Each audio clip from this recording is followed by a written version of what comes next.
Our community holds the Toronto Caribbean Carnival close to its heart. It has protected it for over 56 years. To our community, we see you and we thank you. The mandate of the Festival Committee, the Toronto Caribbean Carnival, is to produce the best carnival in the world. Our job is to promote Caribbean culture and diversity. Our mantra is diversity and culture live here.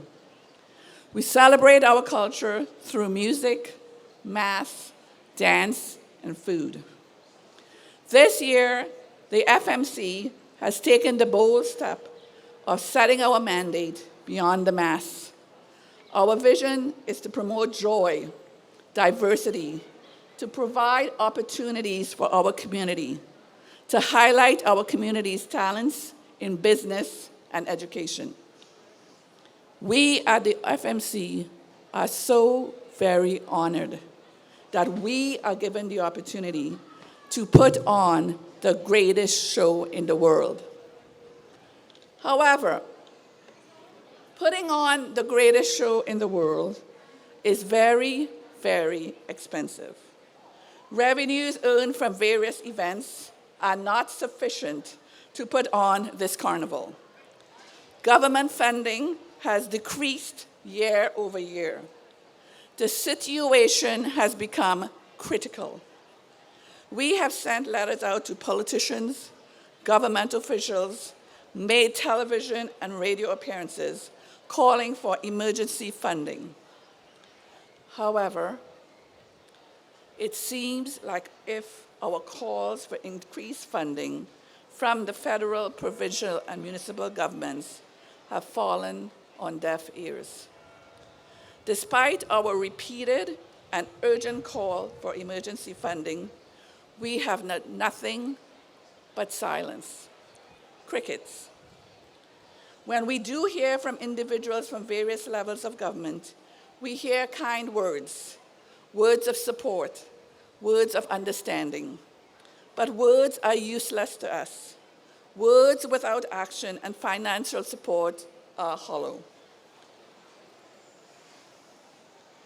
It is time for our community to rise up. Rise up and vote. Rise up and write to your councillors, your mayors, your MPs, and your MPPs, and say this to them: all roads to the mayor's office runs through Scarborough.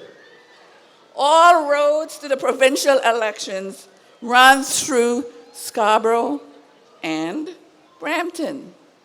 All roads to the federal elections run through Scarborough, Brampton, and Montreal.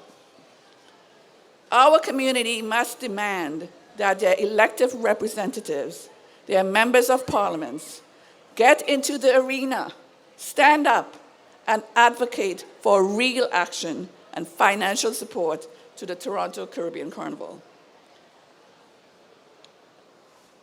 I say to the leaders of the city, province, and federal government, the Toronto Caribbean Carnival is not an institution that relies on government funding without giving anything in return. The Carnival last year contributed approximately $500 million towards Ontario's GDP. It provided $180 million to federal, provincial, and municipal tax revenues. 45% of the 167 million people who attended the Carnival last year were not from Toronto, which means that the Carnival brings in significant tourism dollars. It is simple math. Failing to fund the Carnival is like killing the goose that lays the golden eggs. On the other hand, it seems that corporate Canada has heard my calls for increased sponsorship. It has risen to the challenge not to pay lip service to diversity and inclusion initiatives. Companies like MLSE, Toronto Football Club, Porter Airlines, Grace Foods, Diageo, Spotify, Street Eats, Cantu, OLG And foreign countries like the U.S. Virgin Islands have responded and sponsored our events. Unions like UA and OSSIF have joined the groups of forward-thinking companies and countries who have partnered with us. To these countries and partners, I say, our community sees you. Thank you. We encourage other sponsors to join us. In concluding, I want to acknowledge 5 women who laid the foundation many, many years ago for the success of the carnival. To Zubida, as is my mother, as a single woman of East Indian descent, you retired from your job as a teacher to come here to Canada from Trinidad to support your children. You were the first woman in the little village that we grew up in to drive a car. You were the first Indian woman to wear a miniskirt. You have never been afraid of entering the arena. To Lou Ann Creighton, who left St. Vincent to come to Canada to become a teacher, you raised 2 beautiful daughters who are an integral part of this carnival. One a 9-time queen, the other the CEO of the FMC. To Doreen Charles, a single mother who left Grenada to come to Canada with a brood of children, you trained to become a nurse. You raised one of the finest men I know, a smart businessman who is not afraid to stand behind strong women. Your daily prayers for us and the carnival brings us strength. To Lee Chung-Ki Yi, born in China, married to a handsome Jamaican man, moved to Jamaica, had your beautiful children, including Anne-Marie Sutton, our secretary of the board. And finally, Yvonne Wilson, a strong Trinidadian woman who bore 10 children, raised them in Morvan, and lived with their Grenadian father. You raised a son who would become the CFO of the carnival. To all of you, you represent the Caribbean diaspora.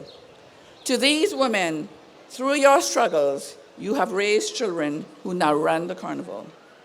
You have been in the arena for many years. You are not afraid of the fight. I leave you all with the words of Theodore Roosevelt, whose words I have paraphrased and changed to suit our current situation. To the woman in the arena, it is not the critic that counts, not the man who points out how strong the woman struggles, not where the doer of the deeds could have done better. The credit belongs to the woman who is actually in the arena, whose face is marred by dust, sweat, and blood, who strives violently, who makes mistakes, who comes up short again and again, because there is no effort without error and shortcoming. But she who actually strives to do the deed knows great enthusiasm, who spends herself in worthy causes, who knows at the best of times, in the end, triumph is the success. And at worst of time, if she fails, at least fails while daring greatly, so that her place will never be with those cold and timid souls who neither know victory nor defeat.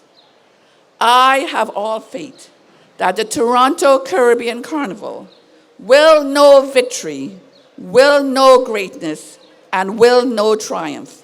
Let the celebrations begin. Thank you.